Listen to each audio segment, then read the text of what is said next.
खबरें जो हमें सीधा जोड़ती हैं आपसे, जिनका आपकी जिंदगी पर होता है सीधा असर।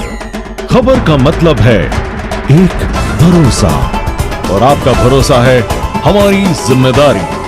ATL टीवी, भरोसा अलवर का। नमस्कार, ATL टीवी के सभी दर्शकों का स्वागत है। खबरों के साथ मैं हूं अर्चना जैन। बढ़ते हैं आज के हेडलाइंस के साथ।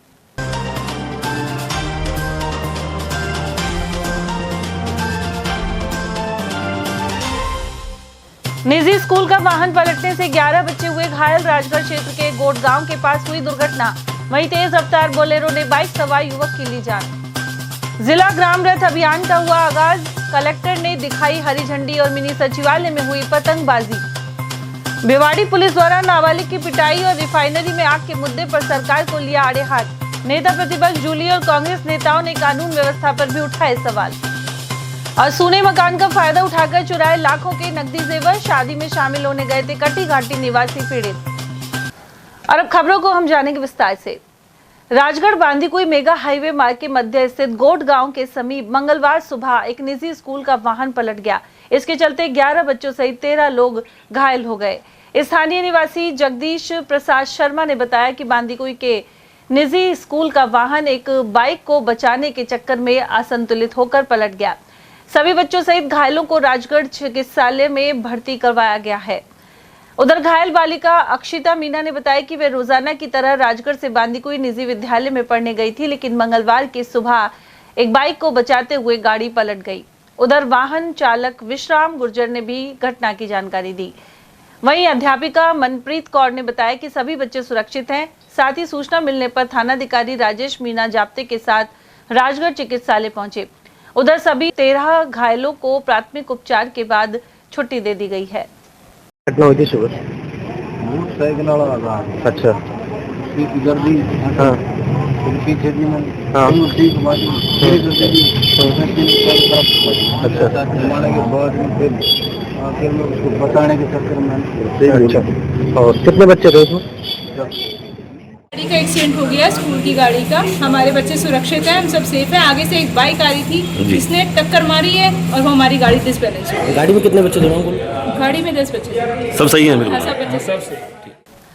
राजगढ़ थाना क्षेत्र अंतर्गत माचाड़ी गांव के समीप सोमवार शाम सड़क हादसे में 32 वर्षीय युवक की दर्दनाक मौत हो गई। जानकारी के अनुसार ईशवाना गांव निवासी लक्ष्मण मीना रोजाना की तरह राजगढ़ स्थित फैक्ट्री से मजदूरी कर अपने घर लौट रहा था। इसी दौरान माचाड़ी के पास एक तेज रफ्तार बोलेरो गाड़ी ने उसकी बाइक को जोरदार टक्कर मार दी। हादसे के बाद आसपास के लोगों ने गंभीर रूप से घायल लक्ष्मण को तुरंत राजगढ़ अस्पताल पहुंचाया, जहां प्राथमिक उपचार के बाद हालत नाजुक होने पर उसे जिला अस्पताल के लिए रेफर कर दिया गया, लेकिन उपचार के दौरान चिकित्सकों ने उसे मृत घोषित कर दिया। उधर हादसे के बाद परिजनों में कोहराम मच गया। मृतक के परिवार में पत्नी और 2 छोटे बच्चे हैं और वह घर का एकमात्र कमाने वाला सदस्य है। इसका नाम साहब लक्ष्मण राम मीणा। अच्छा, क्या हुआ? ये राजगढ़ से ईसवाना के लिए जा रहा था, सामान लेने के लिए आया था। उसके बाद में सब ईसवाना रोड पे एक्सीडेंट हो गया। माचाड़ी में? हाँ, माचाड़ी से आगे। हमको सब पड़ोसी ने, वहाँ के रहने वाले ने बताया कि बोलेरो टाइप की गाड़ी थी, ऐसे हमको बताया। हम उसको उठा के और राजगढ़ ले आए। उसके बाद हम अलवर ले आए। अलवर के आने के बाद हम दम तोड़ दिया। क्या काम करता था ये सब सामान लेने के लिए आया था राजगढ़। मजदूरी फैक्ट्री में काम करता। अलवर जिले में ग्रामीण क्षेत्रों तक सरकारी योजनाओं की पहुंच बढ़ाने के लिए मंगलवार को ग्राम रथ अभियान की शुरुआत की गई। जिला कलेक्टर आर्तिका शुक्ला ने कलेक्ट्रेट परिसर से हरी झंडी दिखाकर विकास रथ को रवाना किया। यह अभियान अगले 15 दिनों तक जिले की 5 विधानसभा क्षेत्रों अलवर ग्रामीण, रामगढ़, राजगढ़, लक्ष्मणगढ़, कठूमर और थाना गाजी में संचालित किया जाएगा। विकास रथों के माध्यम से लोगों को ऑडियो, वीडियो, पोस्टर और प्रचार सामग्री के जरिए योजनाओं, उपलब्धियों और सेवाओं की जानकारी दी जाएगी। उधर कार्यक्रम के दौरान कलेक्ट्रेट परिसर में पतंगबाजी का आयोजन भी किया गया। उधर जिला कलेक्टर ने बताया कि यह पहल प्रशासन और आमजन के बीच संवाद को मजबूत करेगी।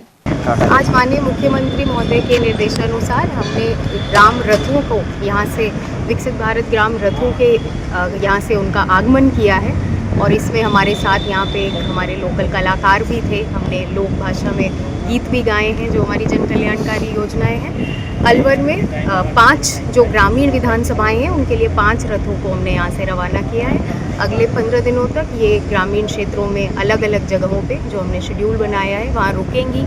सरकार के 13 विभागों की विभिन्न जन कल्याणकारी योजनाओं के बारे में जानकारियाँ देंगी। इंटरैक्शन होगा, इसमें वीडियो चलता रहेगा और इसके लिए हमने ग्राउंड लेवल पे SDMs, BDOs और तहसीलदार्स को इंचार्ज बनाया है जो इसको रिसीव करेंगे। हर दिन शाम में ये किसी एक जगह पे रुक के एक संध्या चौपाल भी की जाएगी जिसमें बहुत ही अच्छे तरीके से लोकगीतों के माध्यम से और इन योजनाओं के बारे में जानकारी और सरकार के विभिन्न जो कार्य हैं उनके बारे में। कांग्रेस ने भिवाड़ी में पुलिस द्वारा नाबालिग की पिटाई सहित कई मुद्दों पर राज्य सरकार पर तीखा हमला बोला है। नेता प्रतिपक्ष टीकाराम जूली ने रिफाइनरी में लगी आग को लेकर भी कहा कि इतिहास में पहली बार इस तरह की घटना सामने आई है। वहीं शुरुआती स्तर पर भी यह स्पष्ट नहीं हो पाया कि आग कैसे लगी। उन्होंने आरोप लगाया कि परियोजना पहले ही 5 साल से है जिससे लागत दोगुनी हो गई। साथ ही इस तरह की घटना सामने आना गंभीर लापरवाही को दर्शाता है।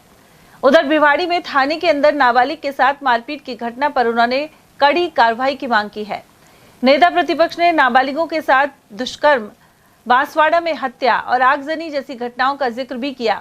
इसके अलावा पानी की समस्या को लेकर आवाज उठाने वाली एक महिला पर राजकार्य में बाधा का मुकदमा दर्ज करने को उन्होंने गलत बताया।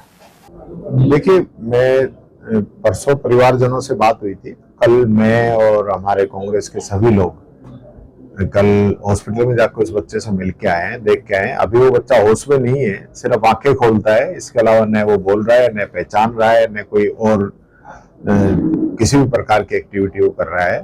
और बहुत बुरी बर्बरता के साथ उसके साथ मारपीट की गई है, बहुत ही बर्बरता के साथ। ऐसा पैरों में जैसे कोई कुछ फंसा के उसको तोड़ा गया हो। तो 2 फ्रैक्चर हैं पैरों के अंदर, पूरे शरीर पे लील के निशान है। और ऐसा जानकारी में आया कि उसको ड्रम में डबो के उसको टॉर्चर किया गया है, तो जिससे पानी उसके फेफड़ों में चला गया। उसके बाद वो बच्चा बेहोश हो गया। ये लोग उसको लेके गए भिवाड़ी वालों ने एडमिट करके रेफर कर दिया क्योंकि सीरियस था। अभी उसको 7-8 दिन हो गए, अभी तक तो बच्चे को होश नहीं आया है और उसकी जो हालत है वो बहुत बिगड़ी हुई है। परसों बहुत ज्यादा मेरे अधिकारियों से बात करने के बाद में, वहां लोकल लोगों के धरना देने के बाद में बड़ी मुश्किल से रिपोर्ट दर्ज हुई है, लेकिन उसके बाद कोई कार्रवाई अभी तक नहीं हुई है। आज हमारे कांग्रेस पार्टी के महासचिव आदरणीय भवन जितेंद्र सिंह जी और हम उनके परिजनों से मुलाकात करने अभी भिवाड़ी जा रहे हैं। अलवर में सब लगातार क्राइम बढ़ रहा है। जैसे पिछले कुछ दिनों की बात करें तो रेप की घटनाएं आपने भी सुनी। देखिए, कानून व्यवस्था पे तो फोकस नहीं है ना इस सरकार का। ये सरकार जो है सिर्फ और सिर्फ बातें करती है, दिन भर जो है बयानबाजी चलती रहती है, इसके अलावा लेना देना कुछ है नहीं। और चारों ही तरफ जो है हालत खराब है कानून व्यवस्था की। नाबालिग बच्ची से भी बलात्कार हुआ रैनी के अंदर और जिस प्रकार के हालात बने, आज भी रोजाना हम देखते हैं तो अखबार बने हैं। पूरे प्रदेश की हम बात करें तो बांसवाड़ा में किस प्रकार से मर्डर किया गया, आगजनी वहां पे हो रही है। तो ये जहां मर्जी सरेआम गोलियां चल रही है, जहां मर्जी ड्रग्स पकड़ी जा रही है, रोजाना ड्रग्स का अवैध कारोबार हो रहा है, तो कानून व्यवस्था नजर कहाँ आ रही है। और वो इनकी प्रायोरिटी भी नहीं है इस सरकार की, क्योंकि इनका ध्यान ही नहीं है। इनका ध्यान तो है कुर्सी बचाने में। रोजाना दिल्ली जाते हैं, हाजिरी मारते हैं कि कुर्सी बची रहे। उधर प्रतिपक्ष के नेता टीकाराम जूली ने निम्स अस्पताल पहुंचकर पुलिस ज्यादती का शिकार हुए नाबालिग लोकेश का हाल जाना। उन्होंने आरोप लगाया कि पुलिस द्वारा निर्ममता से नाबालिग बालक को पीटा गया और इससे उसके दोनों पैरों में फ्रैक्चर हो गए हैं। साथ ही लोकेश को पानी के ड्रम में उतारकर बुरी तरह से प्रताड़ित किया गया, जिससे बालक के फेफड़ों में पानी भी चला गया है और वह आईसीयू में जिंदगी और मौत के बीच जूझ रहा है। वहीं नेता प्रतिपक्ष जूली के साथ कांग्रेस विधायक दल के मुख्य सचेतक रफीक खान, खैरतल तिजारा कांग्रेस जिलाध्यक्ष बलराम यादव सहित इमरान खान, विनोद कुमारी, पवन खटाना, अशोक मेघवाल, रॉकी और सत्यदीप भी शामिल थे। वहीं टपुकरा क्षेत्र के जिवाना गांव में लोकेश मेघवाल के परिजनों से मुलाकात करने पूर्व केंद्रीय मंत्री जितेंद्र सिंह और नेता प्रतिपक्ष टीकाराम जूली पहुंचे। साथ ही भरतपुर सांसद संजना जाटव, मुंडावर विधायक ललित यादव और पूर्व विधायक संदीप यादव सहित इमरान खान मौजूद रहे। इस दौरान नेता प्रतिपक्ष ने एसपी से फोन पर बात भी की, साथ ही तत्काल कार्रवाई पर जोर दिया है कि एक नाबालिग बच्चा जिसके खिलाफ कोई केस भी दर्ज नहीं था, उसको पुलिस उठा के लेके जाती है, बिना कोई केस के पुलिस उठा के लेके जाती है, उसके साथ मारापीटी होती है, उनके परिवार के लोगों को उनसे मिलना नहीं दिया जाता, फिर चुपचाप उसको अस्पताल में भर्ती कराया जाता है, स्टार अस्पताल के अंदर, और फिर वहां से निम्स में शिफ्ट कर दिया जाता है और कागजों में लिखवाया जाता है कि कहीं ना कहीं खाना खाते हुए उसकी नली के अंदर खाना फंस गया। माननीय हमारे सीएलपी लीडर टीकाराम जी जूली साहब से मिलके भी आए, उसके पैरों के ऊपर, हाथों के ऊपर नील है, उसके पैरों के ऊपर खून निकल रहा है और उसके साथ इस तरह की मारपीट हुई है जिसके दोषी पुलिस है। और सबसे 2-3 बातें इसमें सामने आती हैं कि पुलिस का जो एसएचओ है वो जयपुर बैठा हुआ है, वो डॉक्टर नहीं है, वो एसएचओ है, लेकिन वहां 24 घंटे वहां बैठा हुआ है कि परिवार के लोगों को डरा रहा है, धमका रहा है। देखिए, सबसे पहले तो मैं कहना चाहूंगा, जो बीजेपी अपने आप को दलितों के सम्मान की बात बताने वाली करती है, मोदी जी, अमित शाह जी उनके घरों में खाना खाने का झूठा नाटक करते हैं, उसकी सच्चाई की तस्वीर यहाँ आप देख सकते हो। और ये बात मैंने कल भी कही थी कि बीजेपी के राष्ट्रीय अध्यक्ष कल आए थे, नितिन नवीन जी, एक शब्द इस घटना पे नहीं बोले, प्रदेश के अंदर जो कानून व्यवस्था है उस पर नहीं बोले। एक नाबालिग दलित बच्चे को जिस प्रकार से मारा गया है, 16 साल का बच्चा है, 2 फ्रैक्चर उसके पैरों के अंदर, मैं खुद देख आया हूं, उसके पैर सूजे हुए हैं, उसके हाथ सूजे हुए हैं, उसकी पीठ सूजी हुई है और वो बच्चा अनकॉन्शियस है। वो सिर्फ आंख खोलता है, इसके अलावा कोई उसका रिएक्शन नहीं है। आज 8 दिन हो गए, हम लोग बीच में नहीं आते, रिपोर्ट भी दर्ज नहीं होती। ये शासन चल रहा है या गुंडाराज चल रहा है? तानाशाही मचा रखी है चारों तरफ। अगर आप जाके देखोगे पूरे राजस्थान के अंदर, कहीं तो बजरी माफिया तांडव मचा रहे हैं, अलवर के अंदर नाबालिग बच्ची से बलात्कार हो गया, खुद जो पूर्व विधायक है यहाँ के संदीप जी, उन पे हमला हो जाता है। यहाँ मजाक बना रखा है कानून व्यवस्था का। देखो, ये जो घटना है बड़ी निंदनीय घटना है। जब मैं अभी उनकी माताजी से भी मिली कि माँ जो होती है, जो कहते हैं कि 9 महीने पेट में बच्चे को पालती है, पोसती है, मतलब इस तरीके से उन्होंने कहा कि हमारा बच्चा सही सलामत घर आए और हमें न्याय मिले। जिस तरीके से जो कानूनी कार्रवाई इन्होंने जिस तरीके से की है नाबालिग बच्चे के साथ में, उनको न्याय मिलने के लिए हम सभी, हमारे आदरणीय भंवर साहब, माननीय हमारे नेता प्रतिपक्ष टीकाराम जूली जी आए हुए हैं। मैं तो सिर्फ इतना ही कहना चाहूँगी कि जिस तरीके से कानूनी व्यवस्था यहाँ बिगड़ी हुई है, शासन प्रशासन जो जिस तरीके से आगे के लिए कार्रवाई के लिए हम सब यहाँ खड़े हुए हैं और हम 2 दिन के लिए कह रहे हैं कि 2 दिन में अगर उनको न्याय मिले तो ठीक है, नहीं तो हम धरना प्रदर्शन करेंगे। हम परिवार वालों के साथ में, क्योंकि बच्चा सही सलामत आए। जिस तरीके से बता रहे, घटना बहुत निंदनीय है। बच्चों के पैर में कील ठोकी गई है, बच्चा जिस तरीके से पैर तोड़ दिए गए हैं, इस तरीके से कौन करता है? अगर कोई गलती हो जाती है तो जिस तरीके से कोई नहीं करता, पर शासन और प्रशासन इस तरीके से काम कर रही है, बहुत बड़ी निंदनीय है। उधर जिला कांग्रेस कमेटी के पूर्व अध्यक्ष एवं कांग्रेस नेता योगेश मिश्रा ने भी प्रदेश में कानून व्यवस्था लचर होने के आरोप लगाए हैं। उन्होंने रैनी क्षेत्र में लड़की के अपहरण और बलात्कार की घटना का जिक्र भी किया। साथ ही बताया कि भिवाड़ी में दलित युवक को थाने में ले जाकर मारा पीटा गया। मिश्रा के अनुसार राज्य सरकार ने एक्शन नहीं लिया तो कांग्रेस पार्टी बड़ा जन आंदोलन करेगी।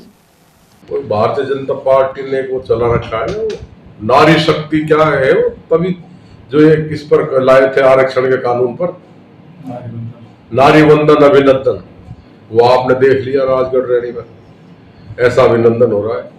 3 कल्प्रिट थे उसमें, बड़ी मुश्किल से एक तो गांव वालों ने पकड़ के दे दिया, दूसरे को जब ज्यादा प्रेशर पड़ा वहां परसों को भंवर साहब और हमारे वहां के राजगढ़ के एमएलए साहब और हम लोग गए थे, मैं भी उसमें शामिल था। हम जब मिलने गए तो जांच अधिकारी वहां आई थी, तब जाके बड़ी मुश्किल से प्रेशर मार के एक व्यक्ति को गिरफ्तार किया है। हमारी महिला कांग्रेस की टीम जो गई थी। लेकिन भाई साहब, जिस बच्ची के साथ ये हुआ है उसके भविष्य का क्या होगा? ऐसे लोगों को सरेआम चौराहे पर खड़ा करके फांसी देनी चाहिए। कानून से मैं ये मांग करता हूँ, पुलिस प्रशासन से मांग करता हूँ, सरकार से मांग करता हूँ। दूसरे की बच्ची को अपनी बच्ची समझना चाहिए, दूसरे की बहन को अपनी बहन समझना चाहिए, दूसरे की बेटी को अपनी बेटी समझना चाहिए। ये थोड़ी है दुनिया को तो सलाह देते रहो और खुद कुछ भी करो। अब इतना बड़ा कांड हो गया, कोई गया क्या भारतीय जनता पार्टी का नेता वहां? सर सरकार की तरफ से कोई जवाब नहीं है इस तरह की घटनाओं पर। सरकार तो मूक दर्शक है भैया। मैं यही तो निवेदन कर रहा हूं माननीय मुख्यमंत्री से, आप गृह मंत्री भी हो, एक प्रदेश में ऐसा लगना चाहिए कि शासन है और हम सब लोग अन्याय के खिलाफ है। अगर अच्छे काम करेंगे तो हम मुख्यमंत्री जी का ताली बजा के स्वागत करेंगे। इसलिए गुंडों में भय पैदा करो, अपराधियों में भय पैदा करो, आम आदमी में भय पैदा मत करो। सर भिवाड़ी में जिस तरह से दलित युवक को मारा है, रैंस में भर्ती, आपको लगता है कि आम आदमी में भय है, अपराधियों में नहीं है? बार बार ये भिवाड़ी में जिस तरीके से उस मजदूर को मारा है वो निम्स में भर्ती है। जब कल हमारे माननीय नेता प्रतिपक्ष टीकाराम जूली जी भी उससे मिलकर आए, वेंटिलेटर पे वो लड़का, अभी उसका कोई पता नहीं जीवन और मृत्यु का। अब बड़ी मुश्किल से प्रेशर बढ़ा जब जाके ऐसे चोर 3 आदमियों के खिलाफ FIR दर्ज की। ऐसे लोगों के खिलाफ सख्त का तुरंत उसी टाइम FIR दर्ज करके ऐसे तो होगा यार, गलत काम कर रहा है उसको उठा के बंद करना चाहिए। और वहीं कांग्रेस पार्टी के वरिष्ठ नेता योगेश मिश्रा ने आरोप लगाया कि भाजपा निर्वाचन आयोग का दुरुपयोग कर चुनाव लड़ रही है। मिश्रा के अनुसार पश्चिमी बंगाल में 90 लाख मतदाताओं के नाम SIR के माध्यम से काट दिए गए, साथ ही EVM से चुनाव को जीता जा रहा है। इसके अलावा इनकम टैक्स, CBI और जांच एजेंसियों का गलत इस्तेमाल मोदी सरकार ने 5 राज्यों में किया है। ऐसे में निष्पक्ष चुनावों पर सवाल खड़े हो गए हैं। मिश्रा ने ममता बनर्जी के संदर्भ में कहा कि एक महिला मुख्यमंत्री को हराने के लिए पूरी भारत सरकार और विभिन्न भाजपा शासित राज्यों के मुख्यमंत्री लगे हुए हैं। हालांकि कांग्रेस नेता मिश्रा ने यह भी दावा किया कि पश्चिमी बंगाल, असम और अन्य राज्यों में इंडिया गठबंधन की सरकार बनेगी। राज्यों में जो विधानसभा चुनाव हो रहे हैं और भाजपा और उसके सर्वे कह रहे हैं भाजपा की सरकार बन रही है आसाम में, बंगाल में, आप 5 राज्यों के चुनाव को लेकर क्या कहते हैं? आप पार्टी के वरिष्ठ नेता हैं, पूछ रहे थे। देखिए भैया, जब तक EVM से चुनाव होंगे तब तक कोई कुछ नहीं कह सकता। हरियाणा में हमारा राज बन रहा था, EVM में बेईमानी करी, इन्होंने खुद का राज बना दिया। एक भी व्यक्ति पूरे प्रदेश में नहीं करा था कि वो बीजेपी करा। सब कहते बीजेपी जाएगी, कांग्रेस का राज बनेगा। परिणाम क्या है? अगर चुनाव आयोग वास्तव में राष्ट्र हितैषी है, माननीय प्रधानमंत्री जी सच्चे ईमानदार है, तो बैलेट से चुनाव करा दे, दूध का दूध पानी का पानी हो जाएगा। 5 राज्यों का इनको पता लग जाएगा। अभी तो खुद की कलम से कोई कुछ भी कर ले। सर गृह मंत्री जी कह रहे हैं कि 4 तारीख को ममता दीदी का राज खत्म हो जाएगा और बीजेपी की सरकार आ जाएगी, तो वो चुनाव के परिणाम से पहले ही घोषणा कर रहा है। आप देखिए, चुनाव से पहले उन्होंने ईडी के छापे मारने की कोशिश करी, कल परसों फिर वहां छापे मारे हैं, जनता पे प्रेशर बना रहे हैं। 90 लाख वोट काट दिए भाई साहब SIR को लेकर के। उन लोगों के वोट काट दिए जो ममता जी के कांग्रेस के समर्थक थे। तो ये चीजें नहीं चलती हैं। प्रजातंत्र में स्वच्छ राजनीति होनी चाहिए। और इतना करने मैं तो ये कह रहा हूँ, चलो 5 राज्य को चुनाव तो कल वोटिंग हो जाएगी, वहां भी 152 सीटों पर जो भी बच रही है। आने वाले जो भी चुनाव है बैलेट से करा दे। भारतीय जनता पार्टी नाम की चीज इस देश से खत्म हो जाए, बैलेट से चुनाव करा। सर आपको लगता है ममता को हराने के लिए जिस तरह से एक प्रधानमंत्री, कम से कम 10-15 मुख्यमंत्री, गृह मंत्री और तमाम ED, CBI और पूरे देश के नेता बीजेपी के लगे हुए हैं, केंद्रीय मंत्री लगे हुए हैं, तो ऐसा नहीं लगता कि आपको भाजपा एक महिला से युद्ध कर रही है? भाजपा नहीं, पूरी सरकार, केंद्र सरकार एक अकेली महिला से युद्ध कर रही है। ईमानदारी से चुनाव होने चाहिए, पारदर्शिता नहीं है। फिर भी आप देखना SIR का इतना विरोध है, जो ये 92% बोलवा हुआ है। ये मोदी जी जिस बहम में है, इनका बहम निकाल देंगे वहीं पहुंचे। ममता जी आ रही है राज में दोबारा। आसाम में जो लखपति दीदी, क्या इन्होंने वहाँ 2,500 रुपये का जो दिया है, 18,000 रुपये खाते में डाल दिए सबके, और कहा कि चुनाव के बाद और डालेंगे। चलते चुनाव आचार संहिता में आप आचार संहिता का उल्लंघन कर रहे हो।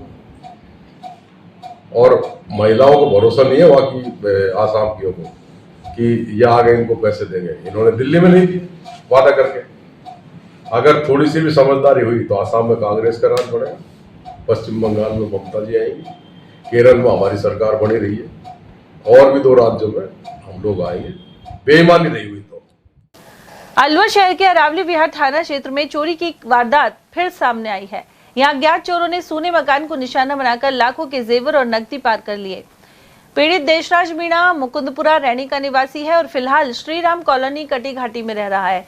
वह 25 अप्रैल की शाम अपने मकान पर ताला लगाकर रिश्तेदारी में शादी में शामिल होने के लिए मालाखेड़ा गया था। देर रात करीब 3:45 बजे वापस लौटने पर ताला टूटा हुआ मिला। अंदर के दोनों कमरों के ताले भी टूटे हुए थे और अलमारी का सामान बिखरा पड़ा था। चोर अलमारी में रखे सोने चांदी के जेवरात करीब 60,000 रुपए नगद चोरी कर ले गए। सूचना मिलने के बाद पुलिस ने मौके का जायजा लिया। आसपास के सीसीटीवी फुटेज खंगालने के साथ ही अज्ञात चोरों की तलाश जारी है। श्री राजर्षि अभा समाज स्थित भर्तृ धाम मंदिर के स्थापना दिवस के उपलक्ष्य में मंगलवार से 2 दिवसीय कार्यक्रमों का शुभारंभ हुआ। यहां सुबह रामचरितमानस पाठ शुरू किए गए। संस्था महामंत्री राजेंद्र प्रसाद शर्मा ने बताया कि मंदिर की स्थापना वर्ष 1999 में वैशाख शुक्ल की त्रयोदशी पर की गई थी। हर साल भर्तृ धाम मंदिर का स्थापना दिवस मनाया जाता है। वहीं बुधवार को रामचरितमानस पाठ का समापन होगा। इससे पूर्व सुबह मंदिर में भगवान का अभिषेक कर नई पोशाक धारण करवाई जाएगी। भोग अर्पित करने के बाद प्रसाद वितरण भी होगा। श्री राजर्षि अभा समाज के भर्तृ धाम मंदिर के स्थापना दिवस वैशाख शुक्ल की त्रयोदशी का दिन मनाया जाता है। हर वर्ष 1999 में इस भर्तृ धाम मंदिर की स्थापना हुई। तब से प्रत्येक वर्ष वैशाख शुक्ल की त्रयोदशी को स्थापना दिवस मनाया जाता है। इसके तहत आज प्रातः श्री रामचरितमानस के पाठ प्रारंभ होंगे। कल सवेरे ये रामचरितमानस के पाठ समापन के पश्चात हवन होगा। उसके पश्चात भोग लगेगा, प्रसाद होगी और सवेरे भगवान को स्नान कराकर नई पोशाक धारण कराई जाएगी। हवन के पश्चात कन्याओं का भोजन कराया जाएगा और सभी लोग इसमें भाग ले रहे हैं। आज 28 तारीख की शाम को 8 बजे हमारे जो दिवंगत कलाकार है जिन्होंने राजर्षि अभा समाज की नींव रखी, उसमें सहयोग प्रदान किया, उनकी आत्मा की शांति के लिए पुष्पांजलि का कार्यक्रम रखा गया। मैं राजेंद्र प्रसाद शर्मा, महामंत्री श्री राजर्षि अभा समाज। उधर अखंड रामायण का पाठ महेश चंद शर्मा एवं दीपक पंडित द्वारा किया गया। इससे पूर्व मंदिर परिसर में सभी देवताओं और भर्तृ बाबा की आरती की गई। यह कार्यक्रम मंदिर प्रभारी पंडित महेश चंद शर्मा और महामंत्री राजेंद्र प्रसाद शर्मा के मार्गदर्शन में किए जा रहे हैं। अलवर में रामकिशन कॉलोनी काला कुआं स्थित वेंकटेश बालाजी दिव्य धाम में बुधवार को भगवान लड्डू गोपाल की प्रतिमा का 28वां स्थापना दिवस मनेगा। इस मौके पर फूल बंगला झांकी सजाई जाएगी। वेंकटेश बालाजी दिव्य धाम के प्रमुख स्वामी सुदर्शनाचार्य महाराज ने जानकारी दी। उन्होंने बताया कि सुबह भगवान लड्डू गोपाल की प्रतिमा का पंचामृत और विभिन्न प्रकार के फलों के रस से अभिषेक होगा। इसके बाद वृंदावन से मंगाई गई पोशाक पहनाई जाएगी। साथ ही वृंदावन स्थित बांके बिहारी मंदिर की तर्ज पर मोगरा के पुष्पों से फूल बंगला की झांकी सजेगी और 56 भोग अर्पित किया जाएगा। और वहीं अलवर में जयपुर रोड पर चेतन एनक्लेव स्थित श्री खाटू श्याम मंदिर में मोहिनी एकादशी पर जागरण का आयोजन किया गया। कार्यक्रम में सैकड़ों की संख्या में श्रद्धालु मौजूद रहे। साथ ही बाबा के समक्ष 56 भोग की झांकी सजाई गई। इस दौरान कलाकारों ने भजन प्रस्तुत किए और प्रसाद वितरण किया गया। अलवर वाले बाबा की गद्दी के नाम से प्रसिद्ध भूगोर हनुमान मंदिर परिसर में प्रतिमा प्राण प्रतिष्ठा समारोह का शुभारंभ मंगलवार को सुबह कलश यात्रा के साथ हो गया। यह कार्यक्रम रामदास जी फलाहारी महाराज के पावन सानिध्य में किया जा रहा है। हनुमान मंदिर के गद्दी नशीन विवेक प्रधान महाराज ने बताया कि मंदिर परिसर में शिवालय, वैष्णो देवी, मकर ध्वज एवं ब्रह्मलीन त्रिलोक चंद शर्मा महाराज की प्रतिमाओं का प्राण प्रतिष्ठा समारोह 29 अप्रैल को होगा। इस दिन सुबह 8 बजे पिछले 51 दिनों से चल रहे रामायण पाठ का समापन होगा और 8:15 बजे शुभ मुहूर्त में प्रतिमा प्राण प्रतिष्ठा की जाएगी। इसके बाद 9 बजे हवन पूजन का विधान आरंभ होगा। इसी क्रम में सुबह 10 बजे साधु भोज और 10:30 बजे भजन संकीर्तन आयोजित किया जाएगा। समारोह का समापन दोपहर 11:15 बजे से विशाल भंडारे के साथ होगा। इस समारोह के मुख्य अतिथि केंद्रीय वन एवं पर्यावरण मंत्री भूपेंद्र यादव होंगे। वहीं विशिष्ट अतिथि के रूप में प्रदेश के वन मंत्री संजय शर्मा मौजूद रहेंगे। साथ ही देश भर के विभिन्न मठों और आश्रमों से प्रख्यात संत महात्माओं और अति विशिष्ट व्यक्तियों की मौजूदगी रहेगी। गायत्री परिवार की ओर से माता भगवती देवी शर्मा और अखंड दीप के जन्म शताब्दी वर्ष के उपलक्ष्य में अनेक कार्यक्रमों का आयोजन हुआ। इस मौके पर वार्ड 19 स्थित श्री सत्यनारायण मंदिर में गायत्री महायज्ञ सहित निःशुल्क संस्कार करवाए गए। इसी तरह वार्ड 56 में रणजीत नगर और वार्ड 65 के हसन खां मेवाती नगर ब्लॉक बी में भी आयोजन हुआ। वहीं यज्ञ में राधेश्याम यादव, राकेश तिवारी, श्यामलाल साहू, सतीश और रूषा गायत्री आदि शामिल हुए, जबकि मंच संचालन अक्षिता तिवारी और आशा तिवारी ने किया। अलवर के बाला किला बफर जोन जंगल में एटीएल परिवार की ओर से वन्य जीवों के लिए पानी के टैंकर की मुहिम चलाई जा रही है। हर साल की तरह इस बार भी तेज गर्मी के मध्य वन्य जीवों को अपने आसपास ही पानी मिल पा रहा है। इस मुहिम को लोगों ने सराहनीय बताया है। उन्होंने कहा कि इसके चलते वन्य जीवों को पानी के लिए इधर उधर भटकना नहीं पड़ता, उन्हें जंगल में ही पर्याप्त मात्रा में पानी उपलब्ध हो जाता है। उन्होंने अपील की कि इस मुहिम से और भी लोगों को जुड़ना चाहिए। एयरटेल परिवार की तरफ से ये जो मुहिम चला रखी है, ये बड़ी ही अच्छी मुहिम है और ये वन्य जीवों के संरक्षण के लिए बहुत ही उचित मुहिम है। इस मुहिम के अंतर्गत यहाँ पे पानी के टैंकर डाले जाते हैं ताकि वन्य जीवों का संरक्षण हो सके। यहाँ पे काफ़ी मात्रा में बाघ, हिरण और जंगली सुअर, सांबर वगैरह बाकी काफ़ी तरह के जानवर है। देखिए, इंसान तो अपना खाना पीने का जुगाड़ कर लेता है, लेकिन जानवरों का नहीं हो पाता। अलवर के पोक्सो कोर्ट संख्या 1 ने नाबालिग से रेप के मामले में आरोपी को 20 साल के कठोर कारावास की सजा सुनाई है। साथ ही 15,000 रुपए का जुर्माना भी लगाया गया है। सरकारी वकील विनोद कुमार शर्मा के अनुसार 31 मई 2025 को पीड़िता के पिता ने थाने में रिपोर्ट दर्ज कराई थी। रिपोर्ट में बताया गया कि पड़ोस में रहने वाला आरोपी रात के समय घर में घुस आया और नाबालिग के मुंह में कपड़ा ठूसकर उसे छत पे ले गया। वहां उसने पीड़िता के हाथ पैर बांधकर उसके साथ दुष्कर्म किया। जब नाबालिग की मां रात में टॉयलेट करने के लिए उठी तो छत पर जाने के दौरान उसे देखकर आरोपी मौके से फरार हो गया।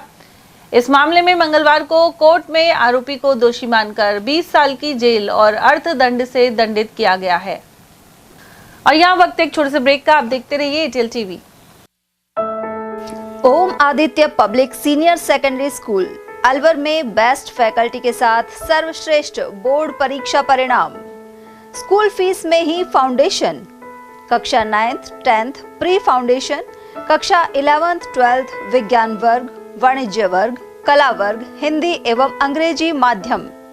विद्यालय में मेधावी विद्यार्थी प्राची राठौड़, अंकित कुमार, गार्गी सैनी, कमल प्रजापत, बलराज वर्मा, गौरी और वैशाली ने बोर्ड परीक्षा में 97% अंक लाकर संस्था का सम्मान बढ़ाया और संस्था के द्वारा प्रत्येक विद्यार्थी को 21,000 रुपए का चेक प्रदान किया। हमारी संस्थाएं कक्षा नर्सरी से 8वीं तक के विद्यार्थियों को बुक्स, नोटबुक्स, बैग्स, डायरीज, आई कार्ड निःशुल्क दे रही हैं। कक्षा 9वीं से 12वीं तक के विद्यार्थियों को bag, dress, jacket, I card निःशुल्क दे रही हैं। हमारी संस्थाएं Om Aditya public senior secondary school, Lajpat Nagar, Ambedkar circle के पास, Alwar. Delhi academy senior secondary school, 84, Subhash Nagar, NEB Agrasen circle के पास, अलवर। आदित्य एकेडमी तिजारा फाटक पुल के पास, Alwar. Contact number 9829107651 and 9111691356। Aditya की परंपरा, सेवा, संस्कार और समर्पण। फर्नीचर का 32 साल पुराना जाना माना नाम राहुल डेकोर। यहाँ आपकी लाडली बिटिया के लिए अथवा अपने घर के लिए सभी प्रकार का सागवान का फर्नीचर उपलब्ध है।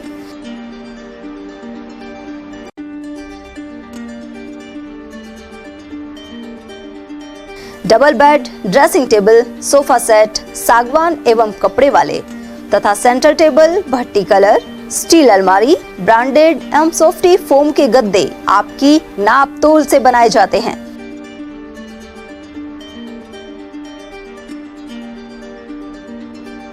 सभी सामान एक ही छत के नीचे उपलब्ध। हमारा पता है अलवर बोर्ड, जैसमंत तिराहे से पहले, Kati Ghati, Alwar. Contact number 9414019769 and 9414019768। BL Public School, a prestigious name in the field of education. BL Public School is not merely an educational institution but a dynamic center of values, discipline and excellence. The school prioritizes the holistic development of every student, ensuring that they not only excel academically but also succeed confidently in all aspects of life. The academic environment of the school is well organized, motivating and technologically enriched. Education is delivered through a balanced integration of modern resources and moral values. Smart classes and modern teaching methodologies, well-equipped computer lab, rich and peaceful library, practical learning in science and mathematics, sports and physical training, music, art, dance and cultural activities.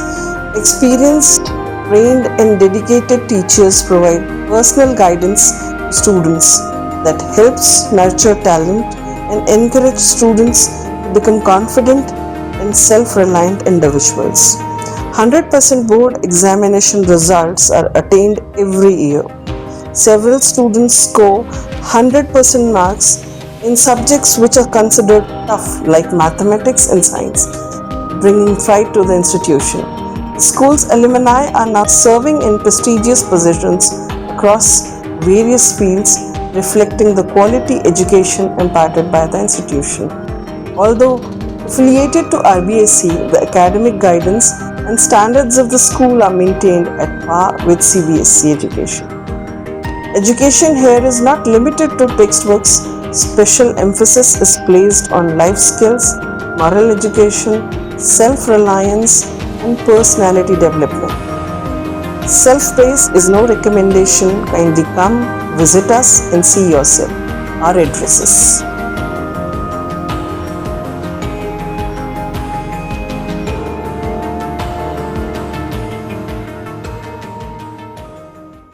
ATL द्वारा गर्मी के मौसम में वन्य जीवों के लिए जारी मुहिम के तहत काफी वर्षों से पानी और चारा बालाकिला जंगल में भेजा जा रहा है। मकसद यह है कि बेजुबान जानवरों को इस तेज गर्मी में पानी और चारे के लिए भटकना ना पड़े। एटीएल की इस मुहिम में आप लोग भी हमारे साथ सहयोग कर मूक प्राणियों की सेवा के जरिए पुण्य लाभ उठाएं। संपर्क करें मुकेश गुप्ता, निदेशक एटीएल, मोबाइल नंबर 9414019207। ब्रेक के बाद आप सभी का स्वागत है। नारी सशक्तिकरण बिल संसद में पास नहीं होने पर विरोध स्वरूप अलवर ग्रामीण क्षेत्र में महिला पदयात्रा का आयोजन किया गया। इसमें भाजपा नेत्री रिंकी वर्मा भी मौजूद रही। इससे पूर्व महिला मोर्चा कार्यकर्ताओं की बैठक भी हुई। वहीं पदयात्रा में नारे लगाती हुई कार्यकर्ता मौजूद रही। रिंकी वर्मा ने आरोप लगाया कि महिला आरक्षण बिल विपक्ष ने पास नहीं होने दिया। उधर कांग्रेस नेत्री सावित्री मीना और पुष्पा सैनी ने इस पदयात्रा का विरोध करते हुए कहा कि भाजपाई जनता को गुमराह कर रहे हैं। यह बिल वर्ष 2023 में ही पास हो चुका है, लेकिन इसे लागू नहीं किया गया। वहीं उन्होंने भाजपा को नारी विरोधी पार्टी बताया है। मालाखेड़ा स्टेशन मार्ग स्थित बाबा श्याम के मंदिर में श्रद्धालुओं की भारी भीड़ उमड़ती है, लेकिन इसके बावजूद प्रशासन की ओर से व्यवस्थाओं की कमी नजर आती है। वैशाख के इस पवित्र महीने में एकादशी सहित अन्य प्रमुख अवसरों पर यहाँ भक्तों का तांता लगता है। श्रद्धालु दूर दराज से व्रत, पूजा अर्चना और दर्शन के लिए पहुंचते हैं। सोमवार को एकादशी पर भी यहाँ जन सैलाब देखने को मिला था। इतनी बड़ी संख्या में श्रद्धालुओं के पहुंचने के बावजूद प्रशासन की ओर से पर्याप्त व्यवस्थाएं नजर नहीं आईं। वहीं बेरोजगारों द्वारा ठंडे पानी की प्याऊ भी लगाई गई। साथ ही महिलाओं ने तेज गर्मी के बावजूद डंडौती भी दी। वहीं भीड़ नियंत्रण, पेयजल, सफाई और सुरक्षा व्यवस्था के अभाव में श्रद्धालुओं को परेशानियों का सामना करना पड़ा। इसके अलावा रास्ता बाधित होने से भी आमजन को कठिनाई झेलनी पड़ी। मालाखेड़ा कस्बे के मुंडिया में श्रीमद् भागवत कथा ज्ञान यज्ञ का आयोजन किया जा रहा है। इस दौरान श्री कृष्ण जन्म का उत्सव मनाया गया। भजनों से पूरा पांडाल गूंजा और श्रद्धालु महिलाएं नृत्य करती नजर आई। वहीं बाल स्वरूप में अवतरित हुए श्री कृष्ण को देखकर सभी श्रद्धालु मोहित हो गए। इस मौके पर मिठाई का वितरण भी किया गया। महाराव शेखा के 538वें बलिदान दिवस को मातृशक्ति रक्षा दिवस के रूप में मनाया गया। इस दौरान श्री राजपूत सभा भवन अंबेडकर नगर में राजपूत समाज के प्रबुद्ध जन उपस्थित रहे। वक्ताओं ने बताया कि राव शेखा ने सनातन संस्कृति को बचाने के लिए अपना सर्वस्व बलिदान कर दिया था। उन्होंने इस तरह के आयोजन नियमित रूप से करने पर भी जोर दिया, जिससे युवा पीढ़ी को प्रेरणा मिलती रहे। अकबरपुर क्षेत्र में भीषण गर्मी के चलते इन दिनों पशुओं में बीमारियों का खतरा तेजी से बढ़ गया है। अधिक तापमान का सीधा असर दुधारू पशुओं पर पड़ रहा है, जिससे वे चारा खाना कम कर देते हैं और दूध उत्पादन भी घटने लगता है। पशुपालन विभाग उमरैन के डॉक्टर विजय कुमार ने बताया कि अधिक गर्मी से पशुओं को बचाने के लिए विशेष सावधानी बरतना जरूरी है। उन्होंने पशुपालकों को सलाह दी कि पशुओं को हमेशा छायादार स्थान पर रखें और दिन में 3 से 4 बार ठंडा और स्वच्छ पानी पिलाएं। इसके अलावा दोपहर 12 बजे से 4 बजे के बीच पशुओं को बाहर नहीं निकलने की सलाह भी दी गई है, क्योंकि इस समय गर्मी सबसे अधिक होती है। डॉक्टर विजय कुमार ने यह भी कहा कि किसी पशु के सुस्त दिखाई देने और चारा खाना छोड़ने पर तत्काल पशु चिकित्सालय में दिखाना चाहिए। पशुओं को तापदाद से बचाव के लिए पशु को छायादार एवं हवादार स्थान पर रखें। दिन में 3-4 बार स्वच्छ एवं ठंडा पानी पिलाएं। दोपहर 12 बजे से 4 बजे तक पशुओं को बाहर नहीं निकालें। हरे चारा एवं संतुलित आहार की व्यवस्था करें। पशुओं को सुबह शाम के समय ही चराने ले जाएं। पशु की छत पर पानी का छिड़काव करें। पंखा, कूलर या ठंडी की व्यवस्था करें। पशुओं को रोज नहलाएं व शरीर पर पानी छिड़कें। अधिक गर्मी में इलेक्ट्रोलाइट खनिज मिश्रण दें। यदि पशु हांफे, सुस्त दिखे या खाना छोड़ दे तो तुरंत पशु चिकित्सक से संपर्क। और वहीं उमरैन क्षेत्र में भीषण गर्मी का असर देखने को मिल रहा है। चिलचिलाती धूप और आसमान से बरसती आग के चलते बस स्टैंड पर दिन भर सन्नाटा पसरा रहा। वाहन चालकों को सवारियां नहीं मिलने से भारी परेशानी का सामना करना पड़ रहा है। वाहन चालकों को कहना है कि तेज गर्मी के कारण लोग घरों से बाहर निकलने से बच रहे हैं। गर्मी के तीखे तेवरों को चलते दिन भर बस स्टैंड सूना रहता है और सवारियां नहीं मिल पाने से चालकों की आय पर भी असर पड़ रहा है। अब केवल सुबह और शाम के समय ही थोड़ी बहुत सवारियां मिल पा रही हैं। निकलते हुए सवारी नहीं निकल रही धूप के कारण, तो बहुत तेज है, सवारी नहीं है बिल्कुल। दोपहर में तो बिल्कुल सुनसान दिखता है। हाँ, दोपहर में बिल्कुल सुनसान तो निकल ही रहता रोड पे, सुबह शाम निकलते हैं। तो निकलती है अपनी वो निकल जाता है पूरा अपना खर्चा वगैरह। हाँ, हो जाते इतना तो वो नहीं है फिर भी, लेकिन अब इस टाइम तो बिल्कुल गुजारा नहीं चल रहा। और अब खबर अकबरपुर से, जहां क्षेत्र में जनगणना को लेकर तैयारियां तेज हो गई हैं। इस बार जनगणना प्रक्रिया में डिजिटल और आधुनिक तरीकों का उपयोग किया जाएगा। इस प्रक्रिया का आगाज 1 मई से होगा। माध्यमिक शिक्षा निदेशक ने सभी शिक्षकों और विभाग के कार्मिकों को निर्देश भी दिए हैं।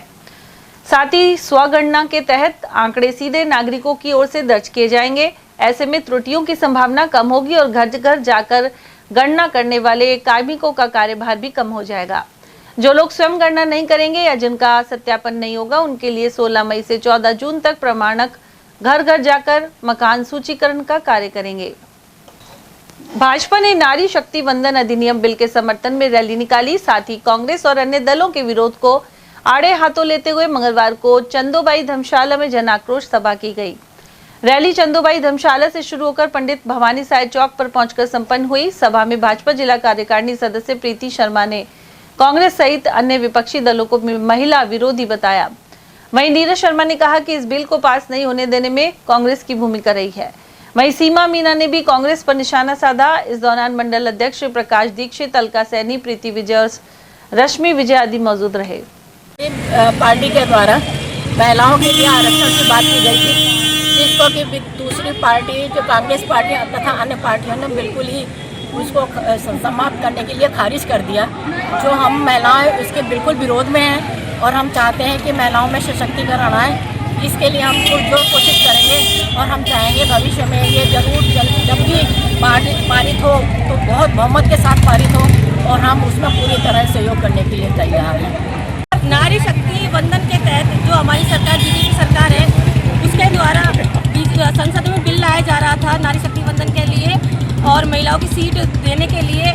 उसके लिए विपक्ष पार्टी और कांग्रेस पार्टियों ने इस बिल को खारिज कर दिया, बिल्कुल मना कर दिया और इसके विपक्ष में इनके वोट डाल दिए गए थे।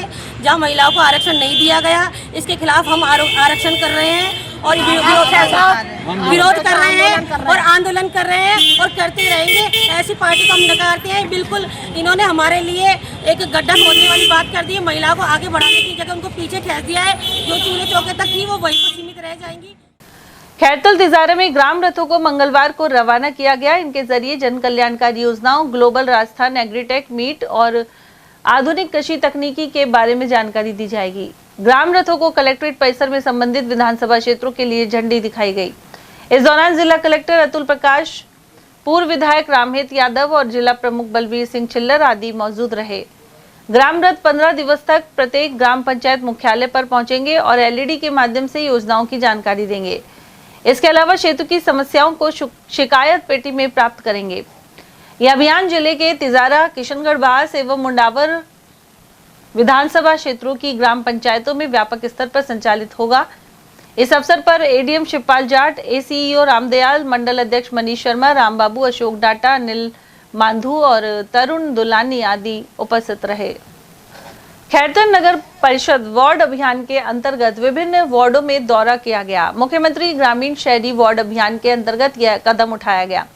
इस दौरान नगर परिषद आयुक्त मुकेश शर्मा और कनिष्ठ अभियंता मोतीलाल वर्मा मौजूद रहे। साथ ही पुराना खैरतल गांव और शहदपुर बाग में निरीक्षण किया गया। गौरतलब है कि इससे पहले पूर्व विधायक रामहेत यादव को इस जोहड़ की साफ सफाई और चारदीवारी पर सौंदर्यीकरण करवाने के लिए आग्रह किया गया था। इस कार्य को पूर्व विधायक यादव की अनुशंसा पर स्वीकृति मिल गई थी। मानसून से पहले साफ सफाई कर चारदीवारी निर्माण शुरू करवाने के लिए आयुक्त मुकेश शर्मा ने निर्देश दिए हैं। सरिस्का बाग परियोजना स्थित पांडुपौल हनुमान मंदिर में मंगलवार को दिन भर हनुमान जी महाराज के जयकारे गूंजते रहे। इस दौरान वैष्णो धाम मंदिर के संस्थापक गुरु श्री राम भगत अपने सेवकों के साथ यहां दर्शन के लिए पहुंचे। मंदिर के महंत चेतन शर्मा के अनुसार यहां राजस्थान, हरियाणा, उत्तर प्रदेश और दिल्ली सहित आसपास के कई राज्यों से श्रद्धालु दर्शन के लिए आते हैं। वहीं सच्चे मन से मांगी गई मन्नत अवश्य पूरी होने की मान्यता है। हनुमान जी की प्रतिमा है जो पूरा लेटा हुआ स्वरूप है। ये पर्वत का हिस्सा है, ये मुख्य इधर पूछो। यहाँ पर बताते हैं कि जब पांडवों को 12 वर्ष का वनवास हुआ था तो 1 वर्ष का अज्ञातवर्ष हुआ था। जो अज्ञातवर्ष बिताया था पांडवों ने वो जंगल के अंदर बिताया था। यहाँ से 1 किलोमीटर आगे लगभग भीम ने अपनी गदा से पहाड़ तोड़ा था, जिसको पोल के नाम से जाना जाता है। तभी भीम को अपनी शक्ति के ऊपर घमंड हो गया था, प्राउड हो गया था कि भाई मेरे से बलशाली और मेरे से शक्तिशाली कोई नहीं है। तब हनुमान जी यहाँ पर बूढ़े वानर के रूप में लेटे थे, तो उनसे उनकी पूँछ नहीं उठ पाएगी, यानी हिल भी नहीं पाएगी। तब उन्होंने क्षमा याचना की, भाई आप कौन शक्तियाँ हमें दर्शन दीजिए। तब हनुमान जी ने यहाँ पे लेटे स्वरूप में दर्शन दिए थे, तो आप देख रहे हैं। तब हनुमान जी ने यहाँ पे दर्शन दिए थे। अब यहाँ पर शनि और मंगलवार को प्राइवेट व्हीकल्स अलाउड रहते हैं और महीने की जो भी पूर्णमासी रहती है उस दिन भी प्राइवेट व्हीकल्स अलाउड रहते हैं। कितने की संख्या में श्रद्धालु आते हैं? अब इस टाइम तो खैर गर्मी है, कम आ रहे हैं। बाकी रेन सीजन में काफ़ी आते हैं। शनिवार को ज़्यादा आते हैं, मंगलवार को कम रहते हैं। खैरतल तिजारा जिला कार्यकारिणी की बैठक कोट कासिम के ग्राम रानियावास में आयोजित हुई। इस दौरान 4 मई को खैरतल कृषि उपज मंडी में प्रशासन की अनदेखी और आड़तियों की मनमानी के विरुद्ध प्रदर्शन पर चर्चा हुई। साथ ही 1 जून से ईआरसीपी को लेकर किसान जागरण अभियान चलाया जाएगा। जिलाध्यक्ष वीरेंद्र चौधरी की अध्यक्षता में हुई इस बैठक में मुख्य अतिथि राष्ट्रीय उपाध्यक्ष रोहिताश बोहरा, प्रदेशाध्यक्ष मुसद्दी लाल यादव और मीडिया प्रभारी सुरेश बिजारणिया रहे। इसके अलावा आगामी बैठक 24 मई को गांव झाड़का में होगी। इस दौरान सूबेदार धर्मवीर चौधरी को जिला उपाध्यक्ष एवं धन्नाराम सैनी को कोट कासिम कस्बे के अध्यक्ष पद पर नियुक्ति भी की गई। बैठक में वीर सिंह ग्वाला, दयाराम यादव, गणपत सिंह यादव, एडवोकेट पद्म चौधरी, थानेदार शेर सिंह दहिया, सूबेदार रघुवीर यादव, राम भरोसे यादव और ब्रह्म प्रकाश शर्मा आदि मौजूद रहे। भाजपा और महिला मोर्चा बड़ौदा में मंडल की ओर से पदयात्रा निकाली गई। इस दौरान कांग्रेस पार्टी सहित विपक्षी दलों के खिलाफ आक्रोश जताकर नारेबाजी की गई। यहां मौजूद महिलाओं ने आरोप लगाया कि कांग्रेस के कारण लोकसभा में महिला आरक्षण बिल पास नहीं हो पाया। इस वजह से पदयात्रा के जरिए आक्रोश व्यक्त किया जा रहा है। पूर्व केंद्रीय मंत्री एवं एआईसीसी महासचिव जितेंद्र सिंह का खैरतल तिजारा जिले में कई जगह स्वागत किया गया। इस अवसर पर जिला कांग्रेस कमेटी के अध्यक्ष बलराम यादव सहित कांग्रेस के कई नेता मौजूद रहे। वहीं कार्यकर्ताओं ने उन्हें साफे पहनाकर अभिनंदन किया। गौ सम्मान आह्वान अभियान के अंतर्गत बहादुरपुर तहसील में नायब तहसीलदार को ज्ञापन सौंपा गया। ज्ञापन में गाय को राष्ट्रमाता का दर्जा दिए जाने, पूरे देश में गौ संरक्षण हेतु एक समान कानून, बड़े राज्यों में गौ अभयारण्य और तहसील स्तर पर नंदीशालाएं खोलने की मांग की गई। इस दौरान पथमेड़ा गौशाला के ट्रस्टी ब्रह्मानंद शर्मा और गोवर्धन लाल में खेमानी आदि मौजूद रहे। श्री नारायण गौशाला के संचालक खेमानी ने बताया कि ज्ञापन देने वालों में मौनी बाबा की गौशाला संचालक राजेश जोशी, नगर पालिका अध्यक्ष संजय गर्ग, पूर्व सरपंच मनोहर लाल सैनी सहित राम सिंह शर्मा, विष्णु शर्मा और नरेश चौधरी आदि भी शामिल थे। और चलते चलते एक बार फिर से नजर आज के हेडलाइंस पर।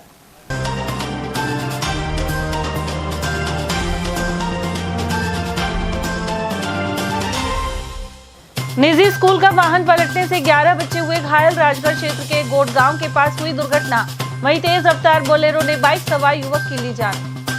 जिला ग्राम रथ अभियान का हुआ आगाज, कलेक्टर ने दिखाई हरी झंडी और मिनी सचिवालय में हुई पतंगबाजी। भिवाड़ी पुलिस द्वारा नाबालिग की पिटाई और रिफाइनरी में आग के मुद्दे पर सरकार को लिया आड़े हाथ। नेता प्रतिपक्ष जूली और कांग्रेस नेताओं ने कानून व्यवस्था पर भी उठाए सवाल। और सूने मकान का फायदा उठाकर चुराए लाखों के नकदी जेवर, शादी में शामिल होने गए थे कटी घाटी निवासी पीड़ित। इसी के साथ खबरों में आज इतना ही। दीजिए अर्चना चंद को इजाजत। नमस्कार।